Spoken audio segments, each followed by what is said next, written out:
Olá, pessoal. Na aula passada, nós começamos a estudar, as características do solo de interesse para a drenagem, e começamos por uma característica extremamente importante para os projetos de drenagem, que é a condutividade hidráulica do solo, especialmente a condutividade hidráulica saturada. E nós começamos, nessa ocasião, a estudar conceitualmente a condutividade hidráulica saturada do solo, que a partir de então chamaremos simplesmente de condutividade hidráulica do solo, e vimos o método da carga constante, e finalizamos essa aula discutindo sobre as características que esse método da carga constante tem, e faz com que ele não seja o mais adequado do ponto de vista de representatividade das características do solo, no que se refere à condutividade hidráulica, visando projetos de drenagem. E comentei que na aula seguinte, que no nosso caso é a aula de hoje, nós estudaríamos um método de campo, ou métodos de campo, que permite obter informações de maneira que represente uma abrangência maior das características de condutividade hidráulica do solo, que represente melhor essa informação, visando ter projetos mais bem elaborados, mais bem dimensionados. Tá bom? Então, na aula de hoje, nós vamos nos dedicar aqui sobre o estudo de ensaios de campo. Bem, um desses ensaios de campo, e é o que nós vamos estudar aqui na disciplina, é o método do poço. Então, nós vamos ver duas formas de obter a condutividade hidráulica por meio de poços. Nós vamos ver duas metodologias. Uma, em que nós escavamos um poço, de fato, alguns materiais da literatura, chamam de método furo do trado também, outros de método poço, tanto faz, trata-se da mesma metodologia. E do que se trata esses métodos? Um deles, que é o que nós vamos ver agora inicialmente, eu vou chamar aqui de método do poço, entre aspas, aqui coloquei o nome do autor, que desenvolveu a metodologia, ou dos autores, porque tem outros métodos do poço também, tá? Então, seria aí a metodologia do método do poço, desenvolvida aqui por esses dois autores, Bem, do que consiste esse método? Consiste, basicamente, você escavar um poço por meio de um trado, por isso que alguns livros, o denominam de método do furo do trado, Então, você escava um poço por meio ali de um trado. É importante que sejam respeitadas aí as limitações do método, e essas limitações se devem basicamente a dimensões aos quais o método foi calibrado. Então, empregar aí um trado com diâmetro variando de 6 a 14 centímetros. De modo geral, nós empregamos aqueles trados, trado holandês.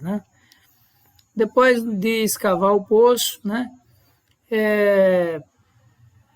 nós vamos fazer uso da própria água que já tem lá no interior do solo, a água do lençol freático, para observar a dinâmica da água no solo, e por meio dessa dinâmica nós conseguimos estimar a condutividade hidráulica do solo.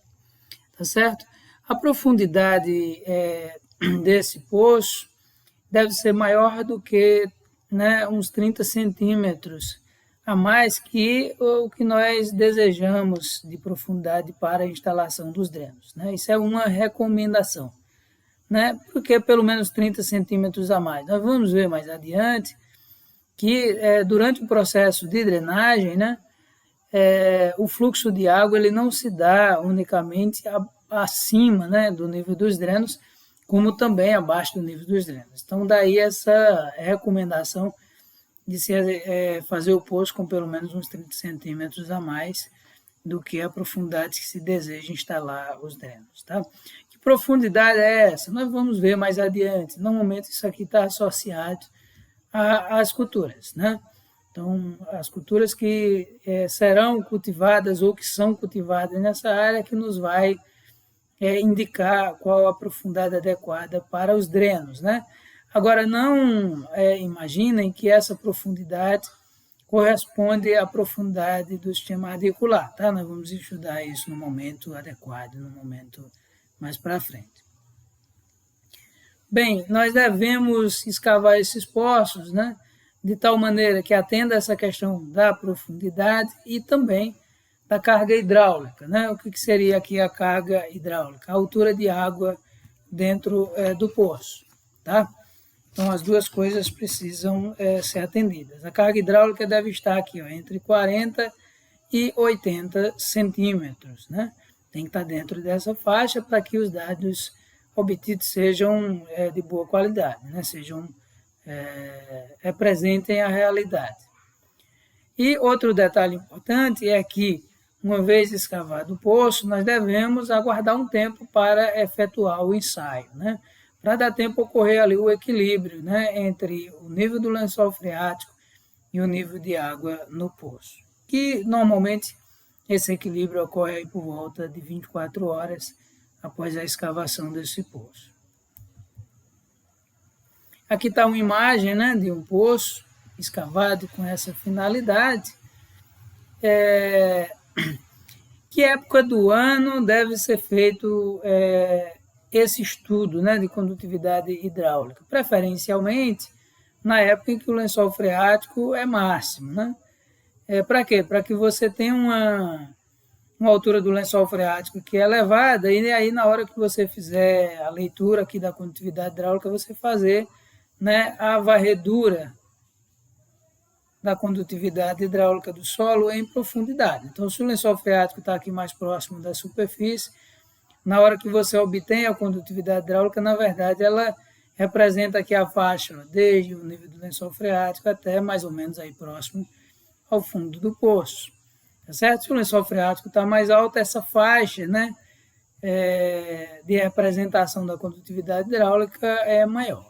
Tá bom? Então é interessante que nós façamos essa análise na época em que o lençol freático está mais elevado, o resultado é melhor do que se fizermos numa época mais seca. Até porque, dependendo da área, na época mais seca pode ser que até o lençol freático não esteja em uma cota que seja suficiente, né, para que possamos fazer esse tipo de ensaio.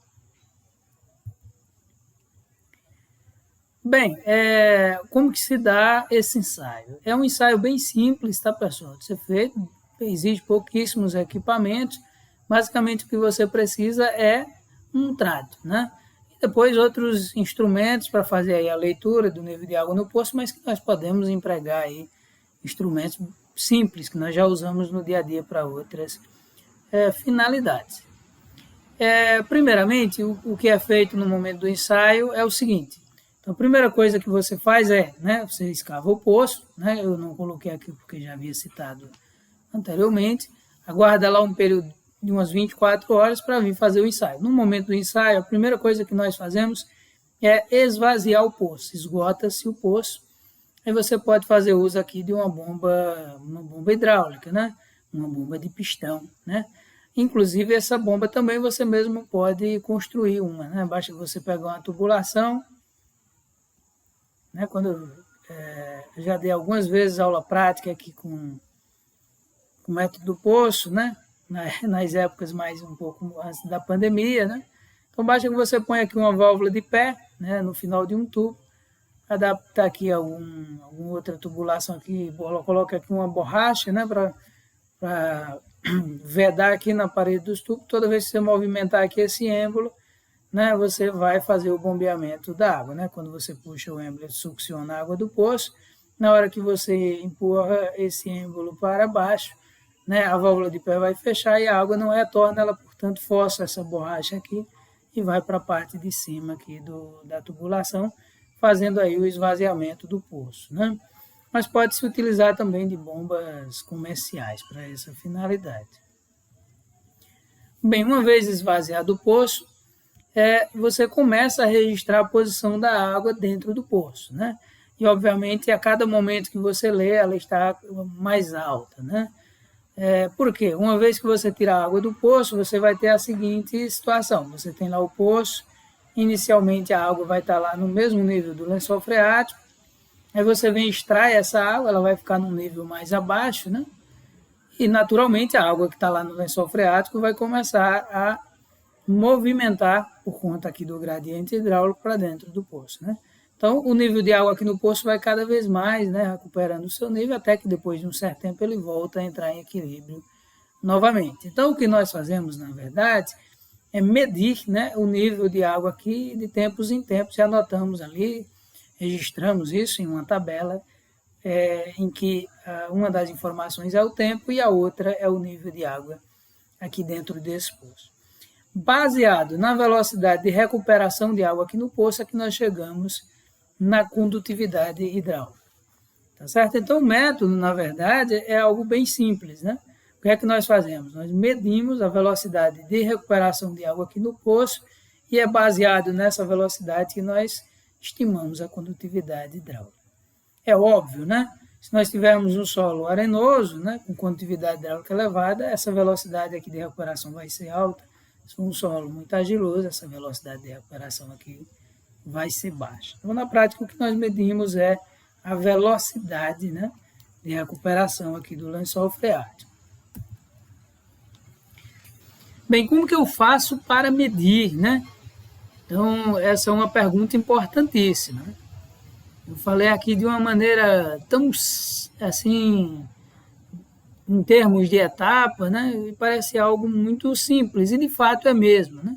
Agora, como que nós faríamos para medir a água que está lá dentro do poço? Como que nós vamos obter essa leitura, né? Existem diversas formas, tá, de se fazer isso, todas elas formas simples. Tá? Como que eu faço para medir a carga de água no poço ou a altura de água no poço? Tem o método da trena molhada, né? O método da trena molhada, basicamente o que nós fazemos é ir lá dentro do poço, né, inserir uma trena e tirar, né? Então, quando eu vou inserir a trena seca lá dentro do poço, quando eu tirar, eu vou ver lá na trena. Então, vai estar lá a trena, né? Você insere dentro do poço, na hora que você tirar, você vai ver uma área molhada aqui na trena, né? Essa área que está molhada aqui na trena corresponde à altura de água, né? Corresponde aí à altura de água no nível que ela se encontra até o fundo do poço. Tá certo?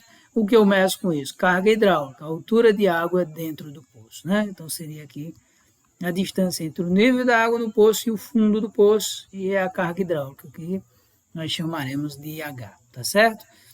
Então, por meio da trena molhada, né, por meio dessa técnica de usar uma trena e observar a altura que fica molhada na trena, por isso o nome método da trena molhada, nós medimos a carga hidráulica, tá?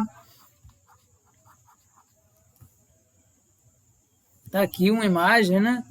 Então, vejam que aqui está o solo, né? Escavou-se um poço, colocou-se um tubo de plástico, tá, pessoal? Não é necessário colocar. Às vezes, coloca só na parte superior do poço, para evitar de ficar, se for um solo que tem uma sustentação que começa a ocorrer desbarrancamento, você põe um tubo aqui só nos primeiros centímetros para dar melhor sustentação. Vejam que aqui, aparentemente, é um solo bem arenoso, né? E veja que aqui, ó, está se procedendo aqui a medida lá da altura de água no poço por meio aqui de uma trena, tá bom?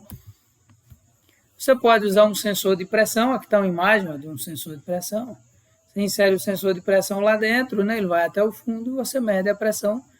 Obviamente que essa pressão corresponde também à carga hidráulica, conforme mencionei, né, referente ao uso da trena molhada. Né? Quem faz muita utilização disso no campo, às vezes pode compensar investir num instrumento mais sofisticado. Faz uma vez ou outra, não vai investir nisso, pode fazer uso aí da trena molhada mesmo, né?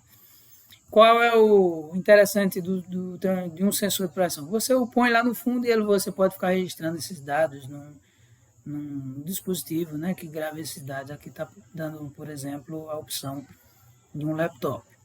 Tá? Aqui o método da trena elétrica, que é esse que de fato aparece aqui nessa imagem. Existem algumas trenas que elas foram desenvolvidas especialmente para essas finalidades, que na ponta dela ela tem 2 contatos elétricos, né? E você vai inserindo essa trena dentro do poço, na hora que ela em contato com a água, ela acende ou indica, né, que teve contato com a água ali por meio da condução elétrica. Daí o nome trena elétrica, né? Então, na verdade, o que você vai medir é a distância entre um nível de referência, que pode ser aqui a saída desse tubo ou a própria superfície do solo, né? E a água. Então, aqui você não mede a carga hidráulica diretamente, né? Você mede a distância que a água está lá dentro do poço em relação ao nível de referência aqui. Pode ser o próprio solo ou pode ser, por exemplo, aqui a saída do tubo, tá? Então, isso aqui é outra forma de se fazer essa medida. Eu fiz aqui uma animação para facilitar o entendimento como que se dá essa dinâmica, né? Então, quando eu meço, né, tomando como base aqui a medida da profundidade de água no poço, tá? Nós vamos assumir como sendo a profundidade sempre a distância entre a superfície do solo ou uma referência, né, e a água no poço, tá? Então, aqui está um perfil do solo, né? De modo geral, você vai ter uma camada impermeável, né, para que o lençol freático seja mantido em nível elevado. Normalmente é porque tem lá uma camada impermeável, né, que impede o fluxo natural, a drenagem natural da água no solo aqui em profundidade. Então, você vai ver, primeiramente, escavar o poço, né? Depois que você escava o poço, depois de 24 horas, né? Então, aqui 24 horas depois, a água dentro do poço vai estar no mesmo nível da água do lençol freático, né? Depois desse tempo, aí sim, agora você vai vir aqui com uma bomba e extrair essa água, né? Então, você tira essa água aqui por meio do processo de bombeamento. Obviamente, você não consegue tirar essa água até o final. Sempre fica uma pequena lâmina inicial, porque ao mesmo tempo que você bombeia tirando água, a água está retornando aqui, vindo do solo para o poço. Então, sempre fica uma lâmina pequena aqui, sem problemas, tá? Depois que você extrai a água, imediatamente, isso é algo que ocorre de maneira dinâmica, o lençol freático começa a abastecer aqui o poço e esse nível de água vai ascender, né? Então, o que é que nós fazemos com o método da trena molhada, por exemplo, né? Nós medimos a profundidade, ou seja, a distância entre o nível de referência, que pode ser a superfície do solo, e a água no poço. Nós vamos chamar isso aqui de Z, né? A primeira medida, quer dizer, quando você disparou o cronômetro ali no tempo zero, eu vou chamar de Z0, né? A água vai começar a subir, aí você mede de novo, eu vou chamar agora de Z1. A água continuará subindo, eu meço mais uma vez, vou chamar de ZT, quer dizer, Z num tempo qualquer. Quer dizer, você vai obter aqui diversas medidas, né? Várias medidas ao longo do tempo. Então, estou chamando Z aqui de profundidade, né? Que outras variáveis são necessárias nós medirmos, né? Nós precisamos conhecer, né? Pelo menos se eu não chegar até ela, mas pelo menos verificar se não existe uma camada impermeável aqui nas profundidades, nas proximidades do fundo do poço. Tá certo? Então, eu preciso conhecer essa distância, ou pelo menos saber que ela não está próxima aqui do fundo do poço. Tá? A distância entre o fundo do poço e a camada impermeável, nós chamaremos de S. Tá? Observem aqui na figura. Então, as setinhas indicando aqui que S é a distância entre o fundo do poço e a camada impermeável, né? Antes de esvaziar o poço, é importantíssimo, né, que nós façamos a leitura ou da profundidade que o lençol freático se encontra, que nós chamamos aqui de P, tá certo? Se você estiver usando o método da trena molhada, antes de esvaziar o poço, meça primeiro essa leitura aqui, tá certo? Ou, né, se você estiver empregando outro método, né, você deve medir a carga hidráulica antes de esvaziar o poço. Nós chamamos essa variável aqui de H maiúsculo, que é o quê? A carga hidráulica antes de esvaziar o poço. E devemos medir também, esse aqui a qualquer tempo, pode ser antes ou depois, qual a profundidade total do poço, que nós chamamos aqui de P maiúsculo, tá certo? Bem, se eu fizer essa leitura, essa ou essa, né, e conhecendo essa, eu consigo agora obter outra variável, que é o que mais nos interessa, para o cálculo da condutividade hidráulica, tá certo? Que é essa distância aqui, ó. É a distância entre o nível do lençol freático e o nível da água no poço, que eu já estou adiantando aqui, mas vou explicar mais à frente. Nós chamamos essa variável aqui de Y. Então, Y é o quê? É o rebaixamento da água no poço em relação ao lençol freático, tá certo? Muito bem. Quando eu uso algum instrumento que mede carga hidráulica e não profundidade, como foi antes, vou proceder da mesma maneira. Ó. Vou esvaziar o poço, tá certo? Vou esvaziar o poço e vou começar a fazer leituras. Então, inicialmente, se eu usar a trena molhada, eu ponho a trena, tiro a trena, leio no tempo zero, né, na hora que eu disparo o cronômetro. Isso aqui é o meu H0.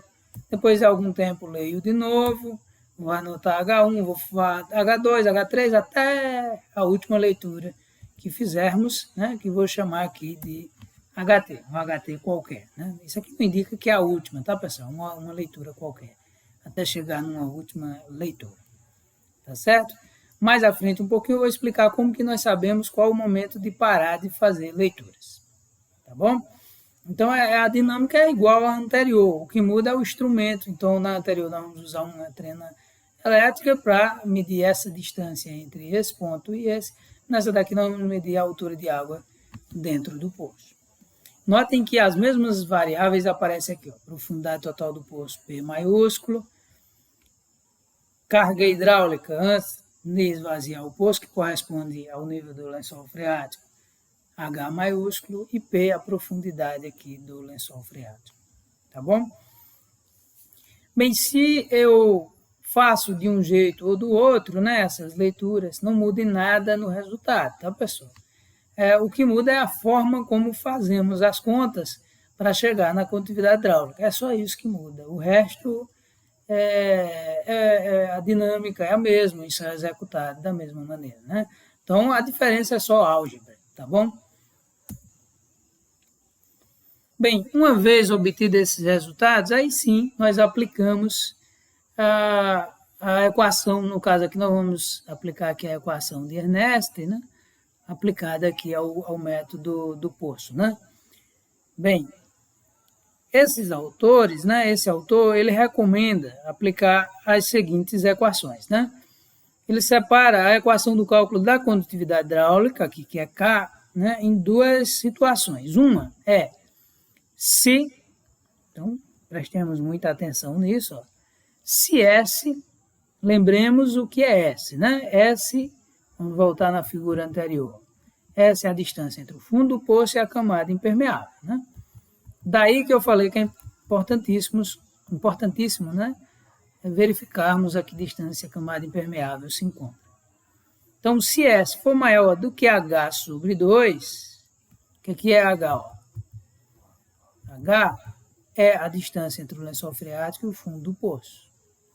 Tá certo? Então, se S é maior do que H sobre 2, por exemplo, vamos supor que H foi igual a 50 centímetros. Ora, portanto, H sobre 2 vai ser igual a 25 centímetros. Se S for maior do que 25 centímetros, aí você usa essa equação aqui. Tá certo? A condutividade hidráulica vai ser igual a esse número vezes H, ó, que é a carga hidráulica, né? Antes de esvaziar o poço, 20 vezes o raio do poço. Quem vai dizer o raio do poço? É o próprio diâmetro do trado, né? Então, seria aqui o diâmetro do trado, vamos dizer assim, ó, dividido por 2, tá certo? Vezes, abre parênteses aqui, ó, 2 menos, né? Y médio, vou explicar daqui a pouquinho o que é esse Y médio, né? Dividido por H, que é a carga hidráulica. Então, vocês vão perceber uma coisa aqui, ó. Ó, Y corresponde aqui a uma espécie de variação de carga hidráulica, né? Distância, tem unidade de distância. Carga hidráulica tem unidade de distância. Então, essa unidade dividida por essa é a dimensional. Então, aqui, ó, R ao quadrado, raio do poço elevado ao quadrado, dividido por Y médio de novo, vezes delta Y, delta T. O que é o delta Y, delta T aqui, pessoal? É variação da água no poço, da altura da água no poço, dividido pela variação do tempo. Isso corresponde à própria velocidade, que corresponde à própria velocidade de ascensão de água no poço, né? Notem que a condutividade hidráulica ela é proporcional à velocidade de ascensão. Quanto maior a velocidade, maior a condutividade hidráulica, o que está muito, convenhamos, né, muito intuitivo. Tá certo? Portanto, esse outro termo aqui, ele corresponde a uma espécie de uma constante que caracteriza as condições em que o ensaio foi realizado, né?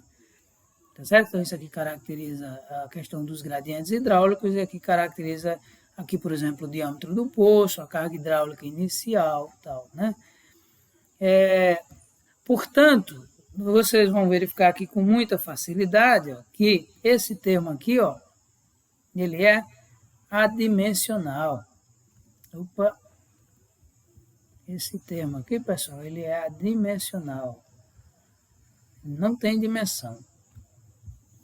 Por que não tem dimensão? Aqui, ó, H mais do 20R da distância, né?